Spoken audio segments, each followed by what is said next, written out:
मेरे प्यारे बच्चों, आज का डिस्कशन स्टार्ट करते हैं हम सुंदर पिचाई के कोट के साथ। सुंदर पिचाई कहते हैं, AI is one of the most profound things we are working on as humanity.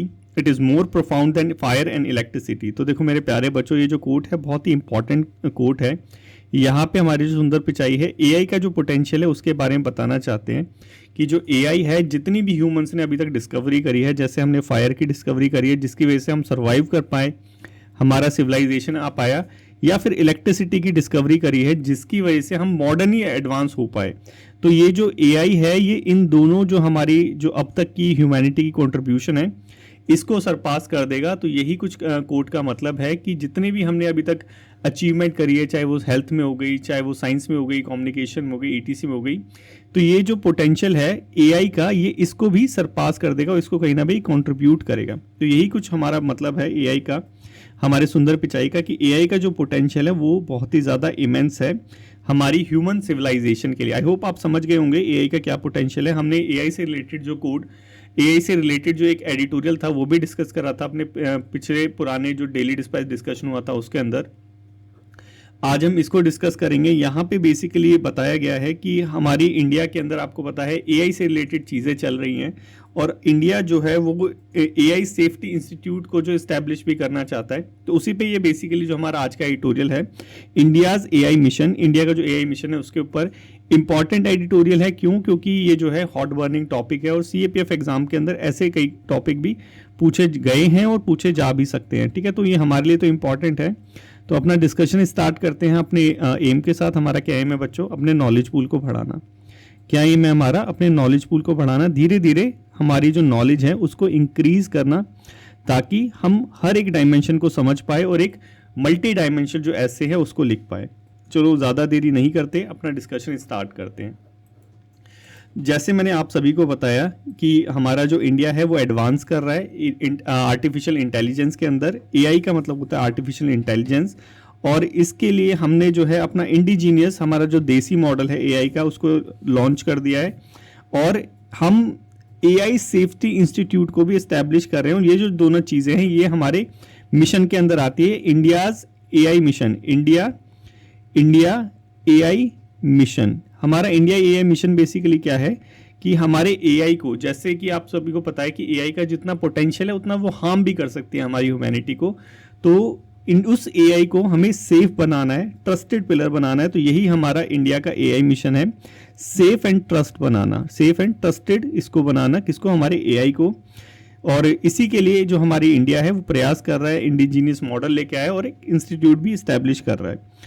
अब ग्लोबल कॉन्टेक्स्ट की हम बात करें यहाँ पे, तो ग्लोबल में देखा जाए तो सेवरल कंट्रीज हैं, उन्होंने भी सेम जो है हमारा एआई सेफ्टी जो इंस्टीट्यूट है, आईसाई जिसे बोल रखा है यहाँ पे, एआई सेफ्टी जो इंस्टीट्यूट है, इसको एस्टेब्लिश किया है ताकि एआई के जो नेगेटिव कॉन्सिक्वेंसेज है उसको एड्रेस किया जा सके, उससे निपटा जा सके। जैसे हमारा यहाँ पे बता रखा है यूनाइटेड किंगडम हो गया, यूनाइटेड किंगडम ने भी जो है एआई सेफ्टी इंस्टीट्यूट को जो है लॉन्च कर दिया है। ड्यूरिंग उसके एआई सेफ्टी समिट हुई थी बाचले पार्क के अंदर, अभी नवंबर 2023 में हुई थी। उसके बाद यूएसए ने भी जो है इंटीग्रेट कर दिया है अपनी पॉलिसीज़ के अंदर एआई सेफ्टी इंस्टीट्यूट को। जैसे यहाँ पे दिखा रखा है national institute of standard and technology, उसने कहीं ना कहीं विद इन यहाँ पे ऐसा इंस्टीट्यूट लेके आ गया है। और जो हमारा जापान है वो भी इसी दिशा में आगे बढ़ रहा है। तो देखा जाए तो जो पूरा वर्ल्ड है, उस पूरे वर्ल्ड ने, क्योंकि यहाँ पे यूएसए भी आ गया, यहाँ पे हमारा यूके और जापान और इंडिया भी आ गया, तो यहाँ पे देखा जाए तो जो पूरा वर्ल्ड है वो कहीं ना कहीं एआई के पोटेंशियल को भांपता है, एआई के पोटेंशियल को जानता है कि एआई के अंदर कितना पोटेंशियल है। साथ ही साथ वो इस चीज़ से भी अवेयर है कि इसके क्या क्या कॉन्सिक्वेंसेज हो सकते हैं, हमारे एआई के क्या क्या कॉन्सिक्वेंसेज हो सकते हैं। तो हमारा जो वर्ल्ड है इस चीज़ को जानता है, इसीलिए जो है एआई सेफ्टी जो इंस्टीट्यूट है ये लेके आ रहा है, इवन इंडिया भी उसे लेके आ रहा है। तो यहाँ पे कुछ स्पेसिफिक चैलेंजेस है जिसको हम देखेंगे, उसके बाद सॉल्यूशन भी यही बता रखे हैं कि क्या कर सकते हैं। देखो सबसे पहला जो चैलेंजेस है वो क्या कि एआई, ठीक है, हम सभी को पता है कि एआई जो है वो डेटा ड्रिवन है, ठीक है, उसको डेटा फीड करा जाता है, डेटा बेस जो है वो डिसीजन लेता है, अपने आप लर्निंग करता है। इसीलिए आर्टिफिशियल इंटेलिजेंस बोलते हैं कि जो डेटा देते रहता है उसी पे लर्निंग करता रहता है और नए नए डेटा के बेस पे इसकी जो नॉलेज है वो ग्रो होती रहती है, जैसे ह्यूमंस की होती है। तो यहाँ पे जो इसके अंदर पोटेंशियल है, डेंजर क्या है? इनएक्यूरेसी का। जैसे आप चैट जीपीटी यूज़ करते होंगे, उसमें भी छोटे छोटे वर्डों में लिखा रहता होगा नीचे की साइड कि जो है इसका डेटा जो है थोड़ा सा देख लेना, गलत हो सकता है। तो ये जो इनएक्यूरेसी का जो थ्रेट है, इनएक्यूरेसी का जो डेंजर है वो एआई के साथ है कि ये जो डेटा देता है हम आंख बंद करके उस पर बिलीव कर देते हैं, लेकिन ये भी इनएक्यूरेट हो सकता है। दूसरी चीज़ क्या है, डिस्क्रिमिनेशन। तो डिस्क्रिमिनेशन कैसे, आप सभी को पता है कि इंडिया जो है एथनिकली कितना डाइवर्स है, और एआई क्या है, एआई डेटा ड्रिवन है। लेट्स से सपोज कीजिए एआई में जो डेटा डाल रहा है, ह्यूमंस डाल रहा है, उसने डिस्क्रिमिनेट डेटा डाल दिया कि जो अब जो एआई से जो रिजल्ट निकलेगा वो एक बायस्ड रिजल्ट होगा। बायस्ड जैसे मेल और फीमेल में बायस कर लो, मेल और फीमेल में बायस कर लो, या फिर वाइट और ब्लैक में बायस कर लो, जैसे कि फेशियल रिकॉग्निशन वाला। इसके अंदर शायद अमेरिका की एक न्यूज़ आई थी, न्यूज़पेपर के अंदर बताया गया था कि वहाँ का जो फेशियल रिकॉग्निशन सिस्टम है वो बेसिकली जो क्रिमिनल्स होते हैं उनको डिटेक्ट करने के लिए बनाया गया था, लेकिन वो क्या कर रहा था, हर एक ब्लैक आदमी को क्रिमिनल डिटेक्ट कर रहा था। तो ये क्या है, यही डिस्क्रिमिनेशन है जहाँ पे ये बात की गई है, और यही सबसे ज़्यादा थ्रेट है, यही सबसे बड़ा थ्रेट है। इसका एक एग्जांपल हमारी इंडिया के अंदर कनिकट में भी देखने को मिला था, जहां पे एक इंश्योरेंस कंपनी एआई का यूज कर रही थी अपने प्रॉफिट को बढ़ाने के लिए। उस एआई के अंदर ऐसी जो है डेटा फीडिंग की गई थी कि वो जो इंश्योरेंस के क्लेम आ रहे थे उसको डिफरेंट रीजन से वो रिजेक्ट किए जा रही थी, ताकि उसका जो बेनिफिट है वो बढ़ता रहे। तो ये क्या चीज़ है, ये एआई के डिस्क्रिमिनेटरी थ्रेट्स हैं। तो इसी से निपटने के लिए बाकी जो आपको पता है जॉब लॉस हो गया, ये तो रहते ही, हमने लास्ट क्लास में डिस्कस करे थे, लेकिन जो मेजर थ्रेट है वो ये वाला डिस्क्रिमिनेशन वाला इस एडिटोरियल में डिस्कस किया गया है। तो इससे कैसे निपटा जाए, इसी के लिए जो इंडिया है वो अपना एआई सेफ्टी इंस्टीट्यूट जो है एस्टैब्लिश कर रही है, और ये जो मॉडल फॉलो करेगा वो hub and spoke model follow करेगा। ये कैसा होता है, देखो ये हो गया हमारा एक हब, एक मेन चैनल, और ये हो गया हमारे स्पोक्स। तो यहाँ से नॉलेज आएगी हमारे हब के अंदर और फिर इंप्लीमेंट होगा। जैसे ये स्पोक हमारे क्या हो गए, जैसे हमारे एकेडमिया हो गए, जैसे एकेडमिया मतलब इंस्टीट्यूट वाले हो गए। आप सभी को पता होना चाहिए इन इंस्टीट्यूशंस का जो रोल है बहुत इंपॉर्टेंट होता है। इवन शायद अभी आज के न्यूज़पेपर में आया था, आई गेस कि उसमें बताया था कि जम्मू एंड कश्मीर की जो, हाँ जम्मू एंड, ये आज के न्यूज़पेपर का ही था कि जम्मू एंड कश्मीर की जो यूनिवर्सिटी है वहाँ जो ड्राई सीजन आता है जम्मू एंड कश्मीर में, ठीक है, उसको कैसे टैकल करना है उसमें कहीं ना कहीं हेल्प करेगी। तो ये क्या चीज़ है, एकेडमिया। अब यहाँ पे जो एआई सेफ्टी इंस्टीट्यूट है वो भी इस एकेडमिया का यूज़ करेगा। उसके बाद हमारे जो स्टार्टअप्स हो गए वो इसमें आएंगे, उसके बाद हमारी इंडस्ट्री, उसके बाद हमारी गवर्नमेंट बॉडीज़। तो देखो यहाँ पे देखा जाए तो हमारा जो सेफ्टी इंस्टीट्यूट है जो एआई से हमें सेफ्टी प्रोवाइड कराएगा डिस्क्रिमिनेटरी उसकी पॉलिसीज से, इनएक्यूरेसी से, तो वो जो सेफ्टी इंस्टीट्यूट है वो हब एंड स्पोक मॉडल पे होगा, जो कि बहुत ही डेमोक्रेटिक नज़र आ रहा है यहाँ पे, जिसमें जगह जगह के लोग हैं, जैसे एकेडमिक्स के लोग हो गए, एकेडमी हो गई, इंडस्ट्री हो गई, स्टार्टअप्स हो गए, गवर्नमेंट हो गई। इसके बाद यहाँ पे बताया गया है क्या कि हमारे यहाँ पे जो स्टार्टअप्स है, जैसे एग्जाम्पल भी यहाँ पे दे रखा है क्राया, तो ये जो स्टार्टअप है ये high quality data base set India को प्रोवाइड कराएगा डिफरेंट लैंग्वेजेस में, ताकि जो एआई है उसमें इंक्लूसिविटी बढ़े, क्योंकि हमारे यहाँ पे जो है डाइवर्सिटी बहुत है, और डाइवर्सिटी में इंक्लूसिविटी लानी है तो डेटा सेट हाई क्वालिटी का होना चाहिए जो हमारे स्टार्टअप्स वगैरह प्रोवाइड कराएंगे। उसके बाद यहाँ पे हमारा जो मिशन है ये इनिशिएट कर रहा है किसके लिए, हमारा रिस्पॉन्सिबल एआई प्रोजेक्ट के लिए।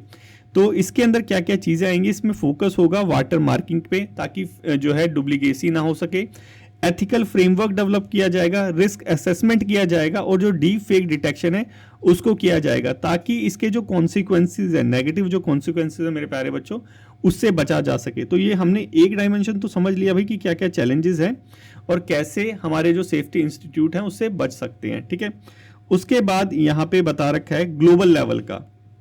देखो इंडिया एक यूनिक कंट्री है, आप सभी को पता है। इंडिया आपको पता है ना, एक मोजाइक है, यहाँ पे डिफरेंट कल्चर्स है, तो हमें ग्लोबल स्टैंडर्ड को तो फॉलो करना ही है। ऐसा नहीं है कि ग्लोबल स्टैंडर्ड को निगलेक्ट कर दें, हमें उसे तो फॉलो करना ही है, लेकिन हमें एक बैलेंस भी क्रिएट करना है, ताकि जो हमारा लोकल रिलेवेंस है वो कहीं ना कहीं मेंटेन रहे हमारे इस सेफ्टी इंस्टीट्यूट में। ऐसा ना हो कि ग्लोबल स्टैंडर्ड को फॉलो करते करते हम अपनी डाइवर्सिटी को भूल जाए। तो यही चीज़ यहाँ पे बता रखी है।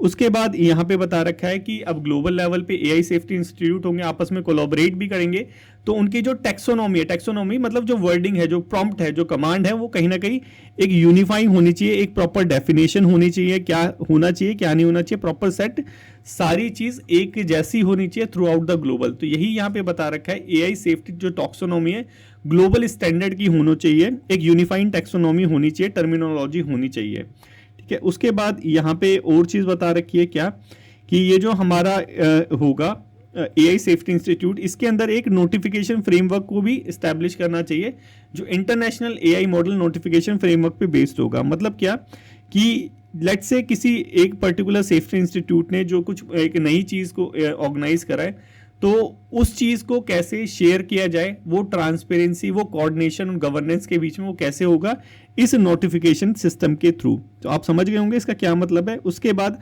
हमने देखा था यूके ने जो है ब्रेचलेट डिक्लेरेशन के अंदर अपना जो है सेफ्टी इंस्टीट्यूट पे साइन करा था। तो वो चीज़ें कहीं ना कहीं हाईलाइट कर रही है कि सीरियसनेस कितनी है साइबर सिक्योरिटी के लिए, डिसइंफॉर्मेशन के लिए, थ्रेट के लिए। यही चीज़ यहाँ पे बता रखी है। तो आई होप आपको समझ आ गया होगा। और बेसिकली इंडिया का रोल जो है एक इम्पॉर्टेंट रोल है, क्योंकि इंडिया जो है हमेशा ग्लोबल साउथ के लिए जो है स्टैंड लेता है। यहाँ पे भी यही बता रखा है कि इंडिया को, क्योंकि एज अ लीडर है वो ग्लोबल साउथ का, तो ये जो एआई सेफ्टी इंस्टीट्यूट जो फ्रेमवर्क है इसके अंदर कहीं ना कहीं बढ़ चढ़ के पार्टिसिपेट करना चाहिए, ताकि इंडिया के फेवर की चीज़ें भी इसके अंदर आए। अब जो इंडिया है वो यूनेस्को के साथ मिलकर कोलैबोरेट कर रहा है अपने एआई रेडीनेस के लिए, ताकि जो एआई से रिलेटेड जो डेवलपमेंट हो रही है उसमें एथिकल फ्रेमवर्क लेके आ सके। और बाकी जो की एरिया है वो थोड़ा सा देख लेते हैं। यहाँ पे बता रखा है मशीन अनलर्निंग। मशीन लर्निंग तो हमने सुना था, लेकिन अगर हमें सेफ बनाना है उसे, तो हमें मशीन अनलर्निंग पे भी काम करना पड़ेगा। Data generation, synthetic data generation हो गया। एआई का जो बायस होता है उसको मिटिगेट कैसे करना है, प्राइवेसी टूल्स वगैरह, ये की जो है हमारा एरिया होना चाहिए, फोकस होना चाहिए हमारे एआई सेफ्टी इंस्टीट्यूट में। तो अगर हम ये सारी चीज़ें करेंगे, ग्लोबल स्टैंडर्ड को फॉलो करेंगे, अपने लोकल लेवल के जो कंसर्न है उसको सामने लेके आएंगे, जो बायसनेस हो रही है उसको मिटिगेट करने के लिए चीज़ें करेंगे, जैसे हमने अभी यहाँ सारी डिस्कस करी, और हमारा जो एआई सेफ्टी इंस्टीट्यूट है वो हब एंड स्पोक मॉडल को फॉलो करेगा, तो डेफिनेटली जो हमारा एआई है डेमोक्रेटिक एआई बन जाएगा। तो यही चीज़ इंडिया और पूरा वर्ल्ड जो है करना चाहता है, एआई को सेफ क्रिएट करना चाहता है, एआई को सेफ बनाना चाहता है, क्योंकि एआई भी कहीं ना कहीं फायर की तरह है। जैसे ह्यूमंस ने जब फायर का इन्वेंशन करा था तो ऐसा नहीं था ना कि फायर जो है कहीं भी फेंक दी, फायर को बहुत ही संभाल के रखा था। वैसे हमें एआई को भी जो है ह्यूमंस के ग्रोथ के लिए यूज करना चाहिए, यही ये एडिटोरियल बोलना चाहता है। तो आई होप मेरे प्यारे बच्चों आपको समझ आ गया होगा कि एआई का जो पोटेंशियल है इमेंस है, उसके जो चैलेंजेस है हमें उसे मिटिगेट करना है, बस और कुछ नहीं करना। तो यही हमारा एडिटोरियल था। आई होप आपको समझ आया होगा। ये है हमारा पेपर 2 के लिए एक पैराग्राफ। मेरे प्यारे बच्चों आज आपके जो है नोटिफिकेशन निकलने वाला है, शायद 5 तारीख है आज, और आज ही जो है हमारा यूपीएससी नोटिफिकेशन निकालने वाला है। अभी मैंने चेक भी करा था, अभी निकला नहीं है, तो जल्दी ही निकल जाएगा। और आपके भविष्य के लिए मैं शुभकामनाएं करता हूं कि ये जो आपका अटैम्प्ट हो, ये आखिरी अटैम्प्ट हो, इसी में आपका सिलेक्शन हो जाए। और हमारे जो डेली डिस्कशन हम करते आए हैं लास्ट 3 और 4 मंथ हो गए हैं शायद हमें, तो काफ़ी आपको यूज़फुल रहा होगा। आपकी जो जर्नी है काफ़ी इसने ईजी बनाई होगी, काफ़ी चीज़ों को समझने में मदद करी होगी। तो ऐसे ही हम आगे भी करते रहेंगे। आप बस अपना जो है प्रिपरेशन अच्छे से रखिएगा। नेक्स्ट चलते हैं यहाँ पे वालेस लाइन। अब देखो वालेस लाइन ऐसा यहाँ पे हमने कभी ऐसा वर्ड ही नहीं सुना है, लेकिन ऐसे जो वर्ड है, कीवर्ड जो हम न्यूज़पेपर में देख लेते हैं, वो कहीं ना कहीं हमें पेपर में भी देखने को मिल जाते हैं। तो वालेस लाइन बेसिकली होता क्या है, देखो अभी समझते हैं ये वालेस लाइन बेसिकली होता क्या है। वालेस लाइन बेसिकली ऐसी लाइन मान लीजिए कि जिसके इधर की साइड है दूसरे स्पीशीज और इधर की साइड है दूसरे स्पीशीज है। बेसिकली ये इमेजिनरी लाइन यहाँ पे बता रखा है। ये जो लाइन है, वालेस लाइन है, ये प्रपोज की थी किसने, अल्फ्रेड रूसेल वालेस ने 19th सेंचुरी में।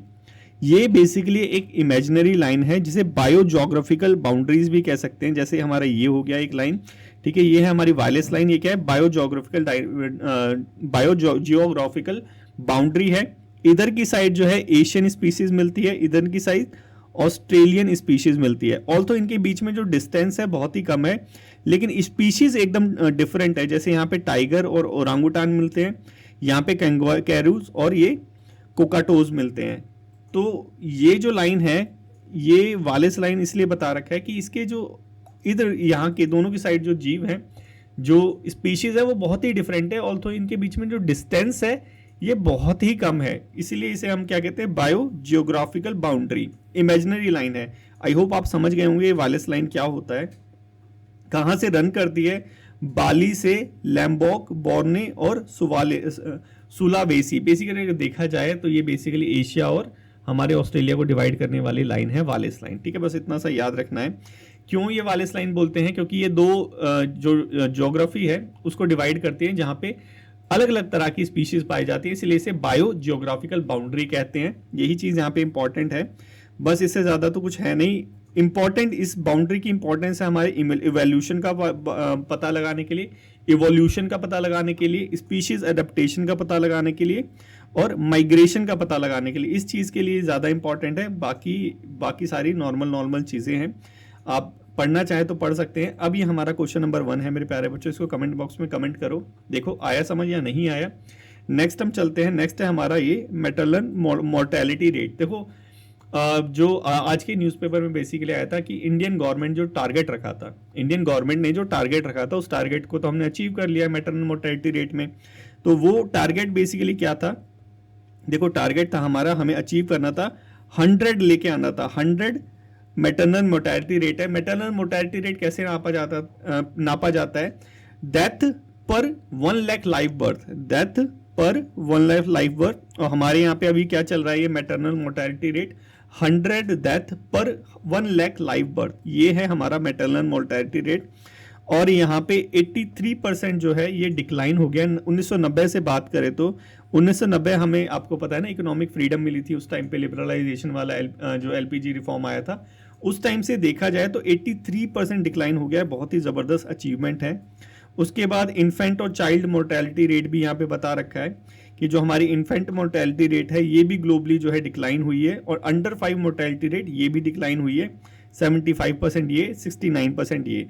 तो यही यहाँ पे बता रखा है। अब यहाँ से क्वेश्चन कैसे आते हैं, जैसे आप यहाँ पे देखेंगे प्रीवियस ईयर का क्वेश्चन है, सीएपीएफ का नहीं है, किसी और एग्जाम का है, लेकिन ऐसे क्वेश्चन पूछे जा सकते हैं। तो आपको भी इन चीज़ों के लिए प्रिपेयर रहना है। आंसर करो मेरे प्यारे बच्चों, देखो कर पा रहे हो या नहीं कर पा रहे। मैं देखता हूँ आप कितने बच्चे कंसिस्टेंट रहते हैं। जैसे मैं डिस्कशन के लिए कंसिस्टेंट रहता हूँ, एटलीस्ट आपके लिए, आपको कमेंट के लिए तो कंसिस्टेंट रहना चाहिए। अब बच्चे धीरे धीरे, क्योंकि मैं जो है कमेंट का रिप्लाई नहीं कर रहा, तो बच्चे धीरे धीरे जो है कन्नी काट लेते हैं, सोचते हैं सर तो देख नहीं रहे हैं, तो हम भी थोड़ा सा रिलैक्स कर लेते हैं। अब रिलैक्स करने का टाइम है नहीं, वैसे इसको कंटिन्यू रखो मेरे प्यारे बच्चों, इंपॉर्टेंट है ये चीज़, ठीक है। इवन जो जिन्होंने मेरा बैच ले रखा है अभ्यास लेखन, उनके लिए भी उतनी ही इंपॉर्टेंट है जिन बच्चों ने नहीं ले रखा है, ये इंपॉर्टेंट है एक्चुअली में, ठीक है। नेक्स्ट चलते हैं हम एनबीएफसी। एनबीएफसी ऐसे जो टॉपिक हैं हमारे सीएपीएफ के अंदर पूछे गए हैं पहले भी, ठीक है। तो हमें एटलीस्ट जो बेसिक्स हैं इकोनॉमिक्स के वो पता होने चाहिए, क्योंकि अब वो बच्चे वाले जो क्वेश्चन आते थे 2014 में वो अब आते नहीं है। अब ये चल रहा है 2025, और आपको पता है एक डेकेड हो चुका है। डेकेड में तो दुनिया बदल जाती है, यहाँ जो सीएपीएफ का पैटर्न है क्या वो नहीं बदलेगा? तो हमें थोड़ा सा अपने आप को मॉडिफाई करना है। अब सिर्फ जो है आर्मी, क्योंकि हम बेसिकली जो है पैरामिलिट्री वाले हैं, और पैरामिलिट्री में हम सोचते हैं कि वो आर्मी माइंडसेट लेके चलना है, फौजियों वाला, तो बिल्कुल लेके चलना है, लेकिन वो ट्रेनिंग में लेके चलना है। अभी तो हम स्टूडेंट है, तो स्टूडेंट की लाइफ में आपको एज अ ऑफिसर के रूप में देखना है अपने आप को, तो डाइवर्सिफाई करना है अपनी नॉलेज को। तो इकोनॉमिक्स को भी नहीं छोड़ना है। ऐसा नहीं है कि मिलिट्री की कोई न्यूज़ आई तो उसको बहुत अच्छे से देख लिया, लेकिन बाकी जो हमारी न्यूज़ आती है उसको आपने निगलेक्ट कर दिया, ऐसे नहीं करना है। तो एनबीएफसी की अभी एक न्यूज़ आई थी, यहाँ पे बेसिकली जो है एनबीएफसी हमारे स्ट्रेस रिस्क में आईएमएफ ने बताया था, आईएमएफ ने यही बोला है कि हमारी इंडिया में जो एनबीएफसी है, नॉन बैंकिंग फाइनेंशियल जो कंपनीज है, ये हमारे फाइनेंशियल सिस्टम के लिए एक रिस्क साबित हो सकती है। क्यों साबित हो सकती है? क्योंकि हमारे यहाँ पे बहुत ज़्यादा जो लोन हो गया, फंडिंग हो गया डिफरेंट प्रोजेक्ट्स के लिए, वो एनबीएफसी ने दे रखी है, और एनबीएफसी ने भी बेसिकली कहीं बैंकिंग से या मार्केट से जो है पैसे उठा रखे हैं। अगर एनबीएफसी हमारी गिर गई तो हमारी मार्केट गिर जाएगी, ऐसे करके आईएमएफ ने कुछ बोला है, ठीक है। ऑल्थो जो न्यूज़ है एज सच इतनी ज़्यादा इंपॉर्टेंट है नहीं, क्योंकि इस न्यूज़ से अगर डायरेक्टली क्वेश्चन बनाए तो वो सीएससी बना सकता है। हमारा सीएपीएफ ऐसे क्वेश्चन अभी तक बनाता नहीं है, ठीक है। हमारा सीएफ बनाता है कैसे? इकोनॉमिक्स से, स्पेशली सिंपल वाले। तो हम सिंपल वाला थोड़ा समझ लेते हैं कि एनबीएफसी क्या होता है। देखो सीएससी बनाता है क्वेश्चन कैसे, कि इसका इंप्लीमेंटेशन पूछ लेगा कि एनबीएफसी की अगर गिर जाएगी तो क्या क्या होगा, इकोनॉमी को नुकसान क्या होगा। ऐसे क्वेश्चन अभी तक जो है हमारे सीएपीएफ ने पूछे नहीं है हमसे। तो यहाँ पे ऑल्थो आईएमएफ ने तो बता ही दिया उसका आंसर कि अगर एनबीएफसी गिरेगी तो मार्केट गिर जाएगी, क्योंकि मार्केट से उधारी ले रखी है। और या फिर हमारी जो पावरफुल प्रोजेक्ट्स जो चल रहे हैं, जैसे यहाँ पे बता रखा है ना कि 63% जो पैसा है वो पावर सेक्टर में, तो पावर सेक्टर अगर डिक्लाइन करेगा तो एनबीएफसी डिक्लाइन करेगी, एनबीएफसी डिक्लाइन करेगी तो हमारी मार्केट डिक्लाइन करेगी, मार्केट डिक्लाइन करेगी तो हमारी एम्प्लॉयमेंट सेक्टर पे इफेक्ट होगा। तो ये कहीं ना कहीं एक चेन है, ये चेन तो मैं समझा ही देता हूँ आपको। तो ये चीज़ हमने समझ ली। अब चलते हैं एकदम बेसिक्स के ऊपर। एनबीएफसी बेसिकली होता क्या है, एनबीएफसी बेसिकली एक बैंकिंग टाइप की सर्विस प्रोवाइड कराती है, लेकिन इस पे बैंकिंग लाइसेंस नहीं होता। ये चीज थोड़ा समझना, बैंकिंग लाइसेंस नहीं है एनबीएफसी के पास, एनबीएफसी बैंक नहीं है, इसलिए उसको नॉन बैंकिंग फाइनेंशियल कंपनी बोलते हैं, नहीं तो बैंक नहीं बोल देते एनबीएफसी को। अब देखेंगे कि क्यों ऐसे होता है, क्योंकि एनबीएफसी जो है डिमांड डिपॉजिट एक्सेप्ट नहीं करता। डिमांड डिपॉजिट मतलब जैसे आप जाते हो ना बैंक में जाके लाइनों में लग के और उसके बाद जो है अपने पैसे जमा करा देते हो, एनबीएफसी में ऐसे नहीं होता, डिमांड डिपॉजिट नहीं होता, ना करंट अकाउंट है ना सेविंग अकाउंट है, वहां पे ऐसा कुछ भी नहीं है, इसलिए उसे नॉन बैंकिंग फाइनेंशियल कंपनी कहते हैं। तो तो फिर बैंकिंग जैसा रोल कैसे प्ले करती है, जैसे मैंने अभी बताया ना, बैंकिंग सर्विसेज प्रोवाइड कराती है, कैसे, क्रेडिट देके, पैसे देके, उधारी देके, बैंक से लोन लेके आते हो ना, तो सिमिलरली एनबीएफसी लोन भी देती है, रिटेल के लिए लोन देती है, हाउसिंग के लिए, इंफ्रास्ट्रक्चर के लिए, स्मॉल बिजनेसेस के लिए लोन देती है। जैसे उत्कर्ष एक आई थी ना, एक इस उत्कर्ष करके बैंक चला था एक, वो बैंक नहीं था, वो एनबीएफसी था, वो लोन प्रोवाइड कराता था महिलाओं को 10,000 रुपए तक का। तो ये क्या चीज था, बैंकिंग जैसी सर्विसेज प्रोवाइड करा रही है, लेकिन बैंकिंग लाइसेंस नहीं है। अब वो लोन प्रोवाइड करा के वहां से अपनी इनकम वगैरह कर रहा था, लेकिन डिमांड डिपॉजिट तो वो भी एक्सेप्ट नहीं कर रहा था। ठीक है, तो ये समझने वाली चीज है। अब इसके बाद और थोड़ा सा जाएंगे गहराई में तो अच्छे से समझ आएगी। जैसे हमारा एनबीएफसी है, डिमांड डिपॉजिट एक्सेप्ट नहीं करता, बैंकिंग तरह नहीं करता, तो सेविंग और करंट अकाउंट यहाँ पे नहीं होते। फाइनेंशियल सर्विसेज प्रोवाइड कराता है, लोन प्रोवाइड करा दिया, क्रेडिट फैसिलिटी की पैसे उधारी में दे दिया आपको, इन्वेस्टमेंट आप में कर दी या एसेट फाइनेंसिंग कर दी, ये सारी चीज करता है। रेगुलेट कौन करता है, देखो डिफरेंट डिफरेंट एनबीएफसी होते हैं और डिफरेंट डिफरेंट एनबीएफसी को डिफरेंट डिफरेंट हमारे ऑर्गेनाइजेशन जो है रेगुलेट करते हैं। एक पर्टिकुलर कोई ऑर्गेनाइजेशन नहीं है। जैसे हमारा आरबीआई हो गया, ये रेगुलेट करता है। जैसे हमारा सेबी हो गया, म्यूचुअल फंड्स हो गए, उनको सेबी रेगुलेट करता है। इंश्योरेंस हो गए, जैसे एलआईसी हो गया, उसको आईआरडीएआई करता है। ठीक है, क्योंकि आईएलआईसी भी तो काइंड ऑफ वैसा ही है ना, बैंकिंग टाइप की फाइनेंशियल इंक्लूजन कर रहा है, लेकिन वहां पे जाके पैसे तो जमा नहीं करा सकते ना, वो तो आप किस्त के जमा कराते हैं ना, वैसे तो नहीं है ना, सेविंग अकाउंट तो नहीं है वहां पे। हायर इंटरेस्ट रेट होता है उसका, और यहाँ पे कोई पेमेंट और सेटलमेंट, कोई ऐसा कोई सर्विसेज यहाँ पे अवेलेबल नहीं होती। चेक वगैरह वहाँ पे एनबीएफसी इशू नहीं कर सकता कि अपनी खुद की चेक बुक प्रोवाइड करा दी कि लो भाई चेक काटो और लोगों को पागल बनाओ, ऐसा नहीं होता यहाँ पे, क्योंकि एनबीएफसी बैंक नहीं है, ये समझना बस। ठीक है, उसके बाद हम टाइप ऑफ एनबीएफसी देखते हैं। इसके काम के आधार पे पहले देखते हैं एनबीएफसी, देखते हैं टाइप है, बहुत सारे टाइप है एनबीएफसी के। पहले देखते हैं बेस्ड ऑन द एक्टिविटी। एक मिनट, इसको थोड़ा सा मैं मिनिमाइज कर दूं। ठीक है, पहले देखते हैं बेस्ड ऑन दिस एक्टिविटी। जैसे यहां पे बता रखा है, अगर लोन कंपनी है, जैसे मुथुट फाइनेंस हो गया, क्या चीज है मुथुट फाइनेंस, एनबीएफसी है। क्यों और बजाज फाइनेंस हो गया, क्या है ये, एनबीएफसी। ये लोन प्रोवाइड कराता है, क्रेडिट फैसिलिटी प्रोवाइड कराता है, व्हीकल लोन्स प्रोवाइड कराता है, लेकिन बैंक नहीं है ना ये क्या है, एनबीएफसी। वैसे ही इन्वेस्टमेंट कंपनीज होती है, वैसे इंफ्रास्ट्रक्चर कंपनीज होती है, थोड़ा सा देख लेना। वैसे ही माइक्रो फाइनेंस कंपनी होती है, वैसे ही हमारी हाउसिंग फाइनेंस कंपनी होती है। ये सारी क्या है, ये एनबीएफसी है। अब देख लेते हैं based on the RBI classification. ये वाली थोड़ी सी इंपॉर्टेंट है, क्योंकि आरबीआई ने क्लासिफाई कर रखा है। एक होता है, अगर देखो किसी एनबीएफसी का जो बजट है, ठीक है, वो 500 करोड़ रुपए से ज्यादा का है, ठीक है, तो वो हमारी इकोनॉमी के लिए इंपॉर्टेंट है, क्योंकि 500 करोड़ की कंपनी गिरेगी तो हमारी फाइनेंशियल सिस्टम को हिला देगी। तो उसके लिए उसको क्या बोला, ये है सिस्टमैटिकली इंपॉर्टेंट एनबीएफसी।